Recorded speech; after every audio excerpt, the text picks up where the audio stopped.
ஒரு நபர் சாட்சியாக இருக்கும் பட்சத்தில் அவரை பழைய சிஆர்பிசி சட்டப்பிரிவு 160 படியும் இப்போதுள்ள பாரதிய நகரிக் சுரக்ஷா சங்கீதாவுடைய சட்டப்பிரிவு 179 படியும் அவரை போலீஸ் ஸ்டேஷனுக்கு வாங்க, உங்களுடைய வாக்குமூலத்தை பதிவு செய்ய வேண்டும் என்று சமன் அனுப்பி காவல் அலுவலர் போலீஸ் ஸ்டேஷனுக்கு வரவழைச்சு அவங்கள விசாரிக்கலாம். சமன் எப்படி அனுப்புவது? முன்னாடி எல்லாம் ஒரு சமனை அந்த ஃபார்மேட்டில் இருக்கும், அதை கையெழுத்து போட்டு சீல் போட்டு நேரடியாக ஒரு காவல் அலுவலர் அந்த நபரிடம் போய் சார்பு செய்வார். அவர் இல்லை என்று சொன்னால் அவர் வீட்டில் உள்ள ரத்த சம்பந்தப்பட்ட அல்லது வெரி க்ளோஸ் ரிலேட்டிவ் வீட்டில் யார் இருக்காங்களோ அவங்ககிட்ட கொடுத்து சர்வ் பண்ணுவாங்க.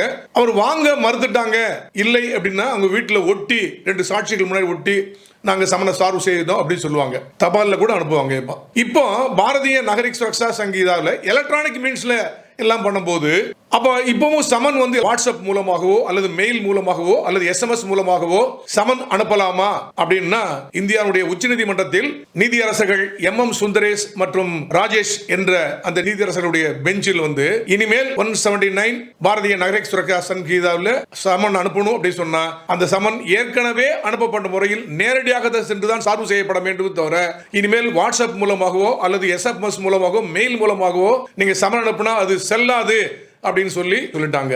ஆக சாட்சி என்ற முறையில் காவல் நிலையத்தில் ஆஜராக வேண்டும் என்று சொன்னால் நார்மலா ஒரு சமன் ரெடி பண்ணி நேரடியாக தான் சார்பு செய்யப்பட வேண்டும் என்பதுதான் இப்போதைய சட்ட விதி.